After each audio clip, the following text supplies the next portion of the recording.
What's up, everybody? We're still outside. The reason I keep doing these videos for, on this pond is simply because it's that time of year. A lot of folks are getting their ponds ready. It's kind of a seasonal thing, so if you're wanting to raise your guppies outside and your cherry shrimp, get some plants going, that kind of stuff. I just kind of wanted to help you get it all set up and ready to go. So picked up, well, I didn't pick up, they were shipped to me. Had some water hyacinth come in, some parrot feather. Then I kind of wanted to pull some of the plants out of the pond, show you, how they're growing. I haven't even looked yet, so this ought to be interesting. Alright, so let me jump over here. Let's go look. Here we go. We're going. Oh, yeah, we're going. Here we go. All right, so here we have the hyacinth. These came in yesterday. You can see already. Got some new growth coming out of the side there. What's great about these in a guppy pond is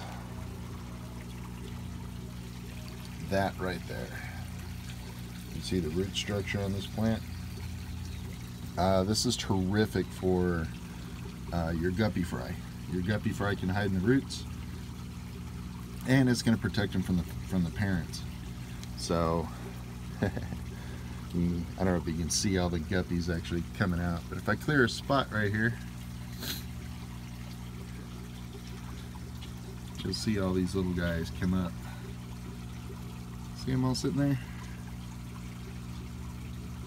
I'll clear out a spot, daily, give them some food, they'll all come out. You can see, they kind of like me. They'll come up and just nibble on my fingers, see what I'm doing, so pretty cool. What else we got in here? Got a little bit of water sprite, still got that big ball of algae here. And let me see if I can pull this algae out. Whoa. So the algae that I have in here is just came out of one of the big balls in my tank. I have a big pile of it over there. See the parrot feather, we'll pull that out here in a minute. But the big ball of algae is pretty cool, and goldfish love to eat it, so we'll throw it over there for them. But anyway, still got the guppies in here. There's probably about 20 cherry shrimp in here or so, and they're doing pretty well. I saw some of them actually just sitting up on top of the algae over there, just eating. In fact, I think I see one now. Yes, I do. Let's take a look. Oh, no, I don't. Well, I thought it was a cherry shrimp there, but it's not. It's actually part of this parrot feather. Let me show you the parrot feather. Now, this stuff has been in the pond for about a day now, and it's already starting to get a root structure on it. Everything that I put in here is extremely quick growing, but the parrot feather is actually a beautiful plant. It's gonna grow kind of on it's a floating plant, so when it grows, it's just gonna have a root structure here, just like that, and it'll just continue to grow and grow and grow and grow and grow. Guppies are biting me.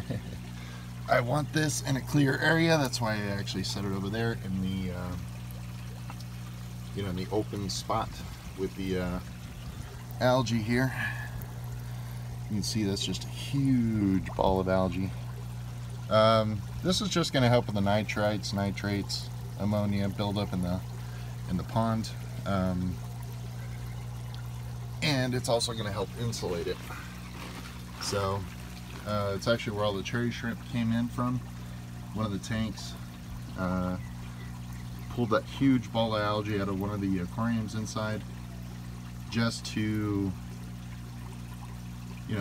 help insulate the tank. And I also pulled a bunch of the cherry shrimp that came out of that ball of algae that wound up in the pond itself.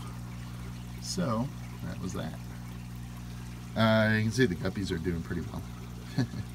The duckweed is obviously doing very well. It's pretty thick. Whoa, picked up a fish too.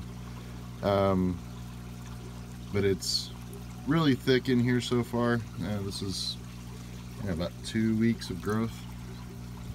So if I come through and just pull a clump of it out, we're good to go.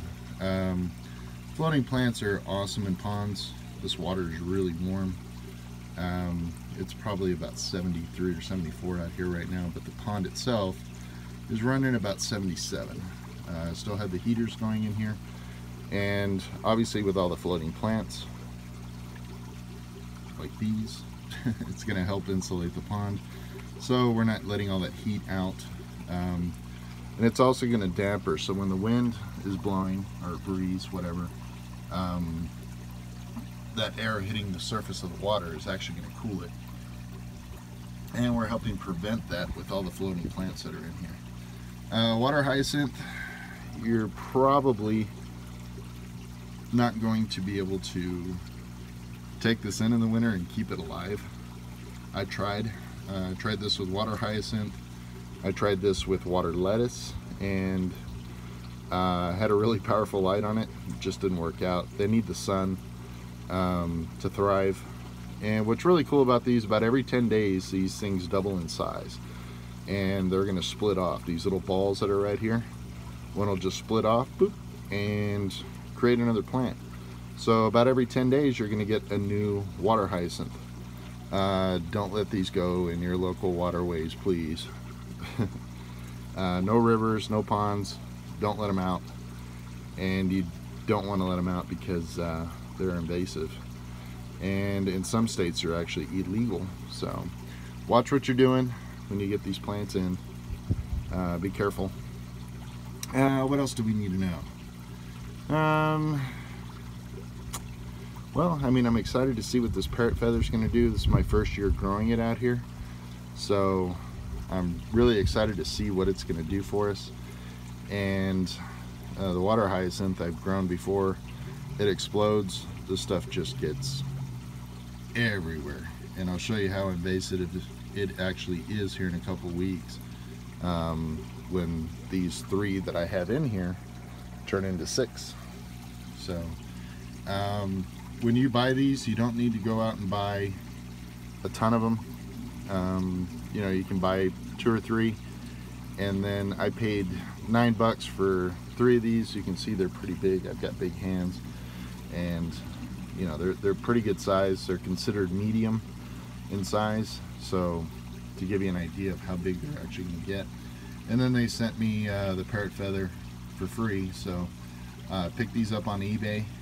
If you guys are wondering where I got them on eBay, and they shipped out. I got them within, I think it was like 5 days. Ordered them on a Wednesday and they came in on a Monday, so you'll get them pretty quick here in the US anyway. And yeah, that's pretty much it. Make sure that you keep these outdoors. Trying to put these in an aquarium and having any light grow them is going to be difficult.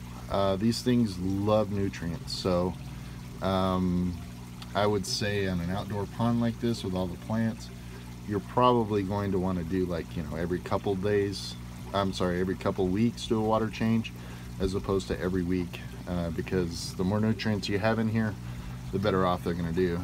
So I wanted to take a look at the plants that are down here on the bottom. Let's see. Dig in here. Whoa. And looks like the Anubius is doing pretty well. I've got this hyacinth stuck here. I'll move it out of the way. I lost it. There it is.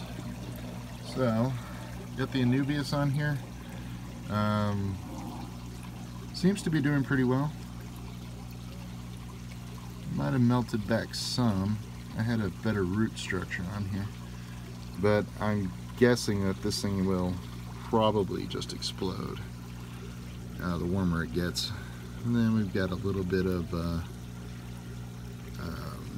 oh my gosh, Java fern on here. So we're gonna wait and see how these do. I've never grown aquarium plants outdoors, so this is a new one on me. Just kind of wanted to experiment with it. I've heard that they will do really well.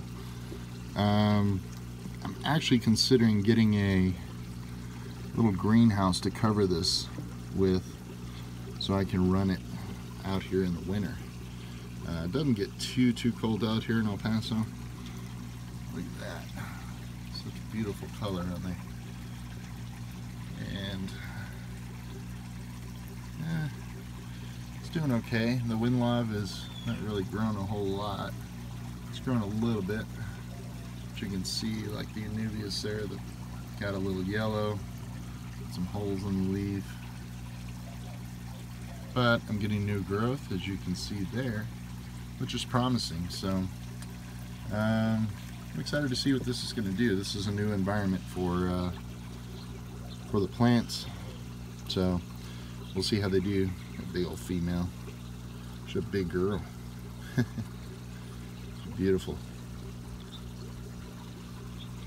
Alright, so anyway guys, I'm going to wrap this up. Hope that helps you out. If you're looking for a quick growing pond plant, floating plant, looking at water hyacinth, also looking at water lettuce, dwarf water lettuce, either one. They're making a hybrid of this hyacinth now that'll withstand colder weather. So in areas like this in El Paso, where it's, you know, average temperature I think is like 50 something, 52 in the winter during the day, I might actually be able to pull off that colder water hyacinth, but I'll probably try those next year. I'm not going to do those this year because we've already got these in here, but I am curious to try it out, so maybe next year we'll check those out, see how they do. And like I said, I'm considering getting a little greenhouse to go over the top of this. It's a 110 gallon pond, if you guys are wondering. Little greenhouse to go over the top would be cool, and maybe try the Guppies out here all year.